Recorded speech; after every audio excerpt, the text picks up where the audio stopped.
qaraxyo waaweyn ayaa laga maqlay gudaha magaalada Bahridaar waxayna sheegeen Tigreegu in ay wadaan howl argudsi ah sidoo kale dhanka kaleete afayeenka ciidamada Itoobiya oo hadlay waxa uu sheegay in aysan jiri doonin wax naxariis ah lana soo qabqaban doono hogaanka ugu sareeya ee TPLF madaxweynaha Itoobiya oo isna dhankiisa hadlay ayaa 72 saacadood u qabtay madaxda TPLF inay isku soo dhiibaan hadaba daawadayaal waxaan kula wadaagi doonaa xogo sir ah oo ku aadan dagaalka Itoobiya halka uu marayo iyo xogihii ugu dambeeyay oo ku saabsan halka uu dagaalku marayo cidda ku gacan sareydo hase yeeshee daawadayaal inta aanan kula wadaagin warbixinadan oo dhameystiran fadlan marka hore muuqaalka la garay waxa yeeleegtu waxay noo tahay dhiirigelin iyo dardar inaynu maalin warbe warbixin cusub idin soo diyaarino sidoo kale nagu soo biir oo kamid noqo asxaabteena adigoo janaalkeena subscribe dhahanayo gambaleel hadaba daawadayaal waxaynu ku bilaabi doonaa ugu horeyn shacabka ku nool caasimadda gobolka Amxaarada ayaa sheegay in ay saaka maqleen qaraxyo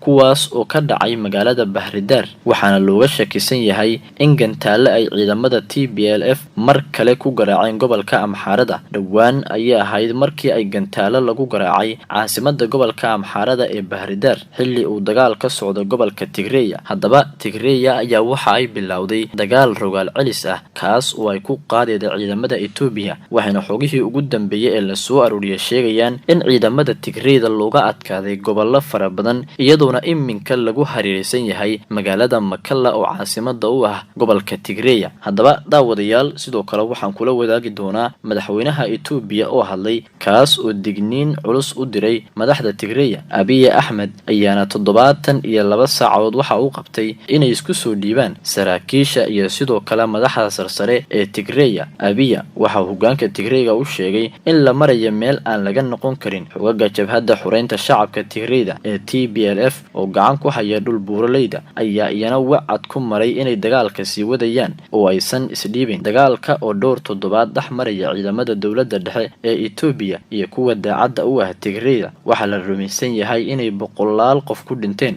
kumanaan kalena ay ku barakaceen mar sii horeeyay ciidamada dawladda dhexe waxa ay ka digeen in magaalada Makalla oo ay ku nool yihiin 500,000 oo qof in taangiyo lagu xiriiriyay ayna dhici karto madaafiic in lagu garaaco wax naxariis ama jiri doonta ayuu yiri afayeenka ciidamada oo hadlay hadaba hogaanka TPLF oo u waramayay wakaalada wararka ee Reuters waxa uu sheegay ciidamada daacadda u ah TPLF inay diyaariyeen qorshe rogaal celis ah oo ay kaga adkaanayaan ciidamada dawladda hirar iyo muujada dagaal ay nagu soo qaadeen balse waxtar ma lahan ayuu yiri mar uu waramayay wakaalada wararka ee Reuters hadaba muxuu yahay qorshaha dawladda dhexe ee Itoobiya dawladda dhexe ee Itoobiya waxa ay sheegeen in ciidamadu toddobaadkii hore inay qabsadeen magaalooyin muhiim ah balse waxa adag in la helo warar madax bannaan oo xaqiijinaya guusha ay dawladdu sheegatay maadaama weli telefoonada iyo internetka deegaankaasi ay ka go'an yihiin tan iyo markii uu dagaalkaasi bilowday war murtiyee dawladda ka soo baxay Master Abiy waxa uu yiri wadadii burburka ay haysteen xilligii la soo afjari lahaa ayaa hadda la joogaa balse inta ka hor waxaan mar kale idinkugu baaqayaa 72 saac gudahooda in aad si nabad ah dawladda isugu soo dhiibtaan maadaama hadda la joogo meel aan laga noqon karin fursadii ugu dambeysay ka faa'iideysta Abiy Ahmed xogaga TPLF waxa uu baaqay inay si nabad ah isku soo dhiibaan shacabka magaalada Makalla waxa uu baaqay inay taageeraan xogaga dawladda si kooxda uu ku sheegay burcad deegaanka Tigreeda isku aruursaday cadaaladda loo horkeeno hadaba sidoo kale waxa jira dawlado kale iyo madax caalami ah oo ka hadlay dagaalka ka socda gobolka Tigreeya madaxweynaha koonfurta Afrika sidoo kalena ah gudoomiyaha midowga Afrika ayaa 3 madaxweynayaal hore oo Afrika ah u magacaabay in ay dhexdhexaadiyaan labada dhinac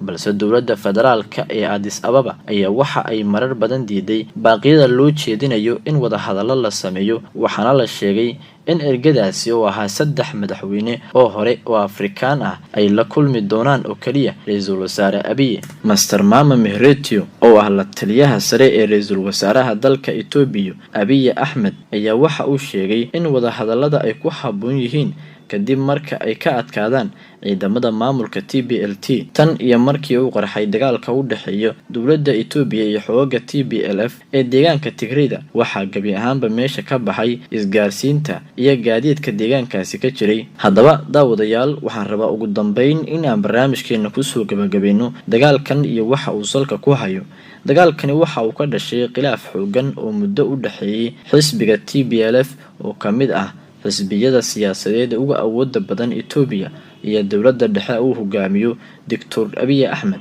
iyada oo khilaafka ugu weyn uu soo ifbaxay markii Abiy Ahmed bishii June uu dib u dhigay doorashada guud isagoo oo sababeeyay fayraska corona dartii in doorashada xilligan aysan ku dhici karin. TPLF dowladda dhexe uu hogaamiyo Abiy Ahmed waxay u aragtaa sharci darro iyagoo ku doodaya inuusan Abiy haysan sharci uu dalka ku hogaamin karo. 4 bishii November ra'iisul wasaaraha Itoobiya waxa uu ilaamiyay howlgalka dhan ah ciidamada TPLF isagoo ku eedeeyay in maleeshiyada daacad u ah ay weerar ku qaadeen xarun ciidamada qaybta waqooyi oo fadhigeedu ahaa magaalada Maqale, balse TPLF ayaa eeda loo soo jeediyay dhinac isaga dhigay maleeshiyadka daacadda u ah TPLF. ciidamada dowladda dhexe ka soo goostay ee TPLF la saftay iyo maleeshiyad hubeysan marka la isku daro xoogga TPLF ee daacadda u ah tiradooda waxa lagu qiyaasayaa 250,000 oo askari.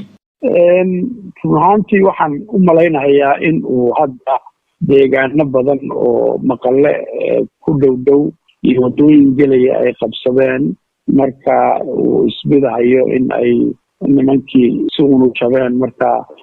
in waqti kale uu siiyo si ay waraaqana way daadiyeen baa la lahaa ciidamada militariga ee dalka. marka waxaan u malaynayaa inuu hadda ku gacan sareeyo digniintan dambe uu bixiyay